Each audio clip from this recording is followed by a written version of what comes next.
والحمد للہ علی ذلک۔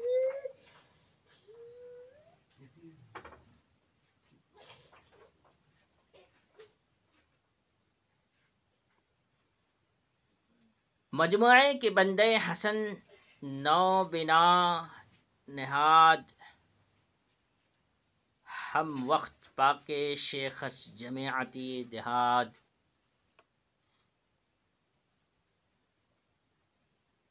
اپنی اس بات کو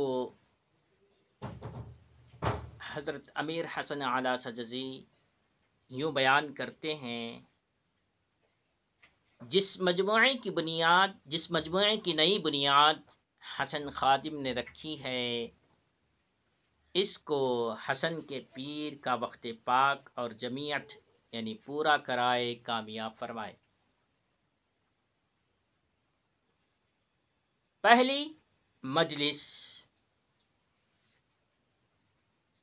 میں آپ کہتے ہیں: پیر ماہ ذی قعدہ کی 27ویں تاریخ سن 712 ہجری قدم بوسی کی سعادت حاصل ہوئی۔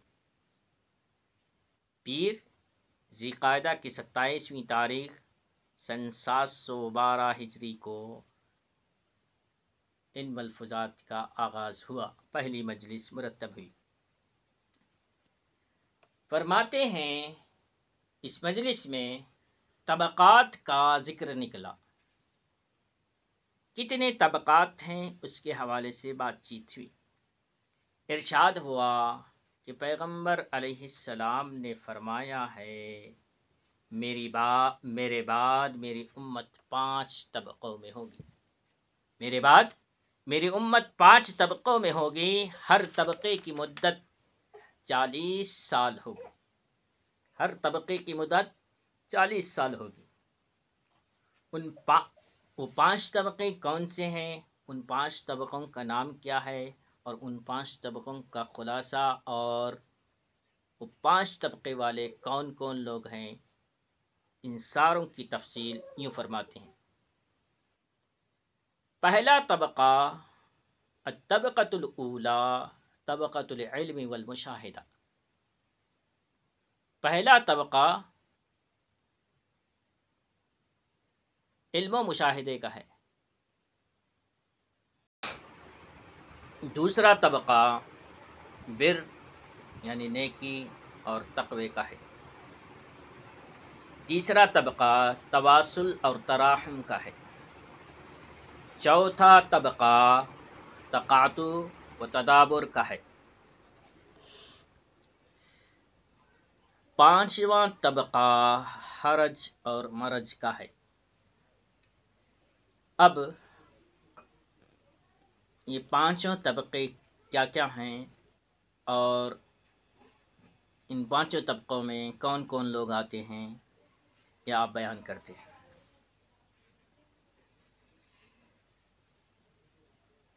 پہلا طبقہ علم و مشاہدے کا ہوا اور وہ صحابہ کرام تھے۔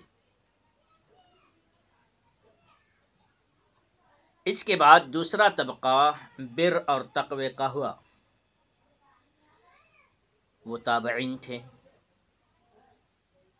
صحابہ کرام وہ لوگ جنہوں نے اللہ کے رسول صلی اللہ تعالی علیہ وسلم کو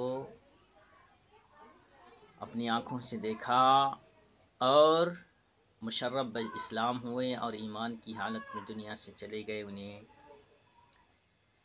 صحابہ کہتے ہیں۔ تابعین وہ نفوس قدسیہ ہیں جنہوں نے صحابہ کرام سے فیض حاصل کیا، ان کو تابعین کہا جاتا ہے۔ تو پہلا طبقہ علم و مشاہدے کا ہوا اور وہ صحابہ کرام تھے۔ دوسرا طبقہ بر و تقوی کا ہوا اور وہ تابعین تھے۔ اس کے بعد تیسرا طبقہ تواصل اور تراحم کا ہوا۔ تواصل اور تراحم کا ہوا۔ اب تواصل اور تراحم دونوں کیا چیزیں ہیں بیان کرتے ہیں۔ تواصل یہ ہوتا ہے کہ جب دنیا ان کے پاس آتی ہے تو اگر یہ دنیا ان کے اور دوسروں کے درمیان مشترک ہو تو یہ اسے اپنے شراکت داروں کے پاس نرمی اور رعایت سے جانے دیتے ہیں۔ اس طرح کہ کوئی اسے اپنی طرف کھینچے تو ڈھیل دے دیتے ہیں، اس کو تواصل کہا جاتا ہے۔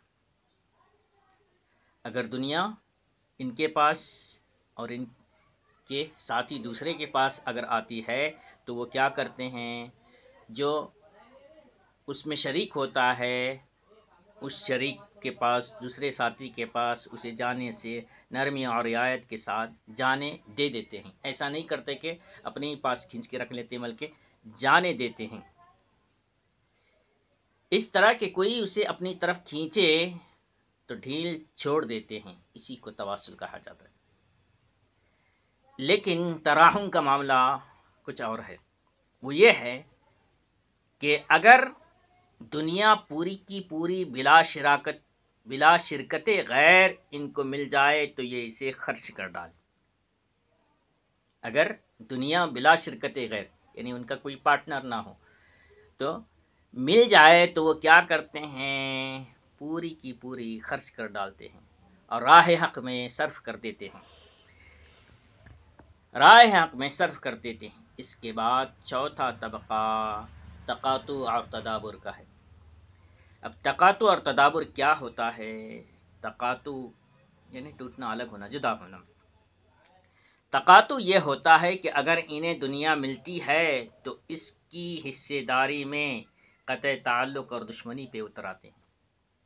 اگر انہیں دنیا مل جاتی ہے تو دنیا ملنے کے چکر میں کیا کرتے ہیں، دوسرے کو نہ دینے کے لیے دشمنی پہ اتر آتے ہیں اور قطع تعلق کر لیتے ہیں۔ تدابر کا معاملہ یہ ہوتا ہے کہ وہ اگر دنیا خاص انہی کو مل جائے، اگر دنیا خاص انہی کو مل جائے تو وہ پورا کا پورا رکھ لیتے ہیں اور مخلوق خدا کو پیٹھ دکھاتے ہیں، کسی کو کچھ نہیں دیتے۔ تدابر مڑ کے چلے جانا، مخلوق خدا کو پیٹھ دکھا کر چلے جاتے ہیں۔ دنیا پوری کی پوری انہیں مل جائے تو وہ کسی کو کچھ نہیں دیتے ہیں، بلکہ مخلوق ہی سے پیٹھ پھیر لیتے ہیں۔ اس کے بعد پانچواں طبقہ حرج مرج کا طبقہ ہے۔ وہ کیا ہوتا ہے حرج مرج؟ حرج مرج یہ ہوتا ہے کہ آپس میں ایک دوسرے کا گوشت پوست نوچیں، ایک دوسرے کو قتل کریں۔ آپس میں ایک دوسرے کا گوشت نوچیں، ایک دوسرے کو قتل کریں۔ ان پانچوں طبقوں کی مدت 200 سال ہوئی۔ انہیں ہر طبقے کی مدت پہلے بیان کیا گیا تھا کہ ہر طبقے کی مدت 40 سال ہوگی، اور 5 طبقے تو 200 سال ہوئے۔ پھر فرمایا کہ ان 200 سال کے بعد آدمی کے بچے سے کتے کا بچہ پیدا ہونا بہتر ہوگا۔ آدمی کے بچے سے کتے کا بچہ پیدا ہونا بہتر ہوگا۔ جب خواجہ ذکرہ اللہ تعالی بالخیر اس بات پر پہنچے تو آنکھوں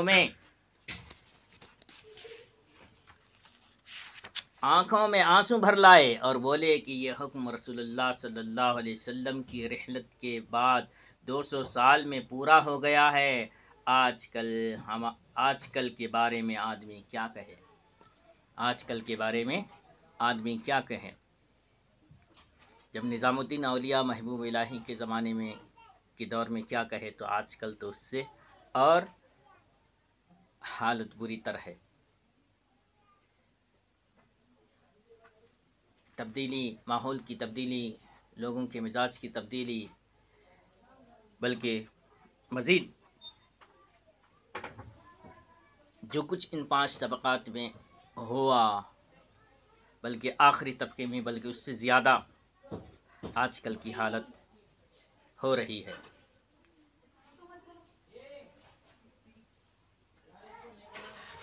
پھر مشغولی حق کا ذکر آیا۔ کام اگر ہے تو یہ ہے، حق تعالیٰ کی ذات میں مشغول ہو جانا،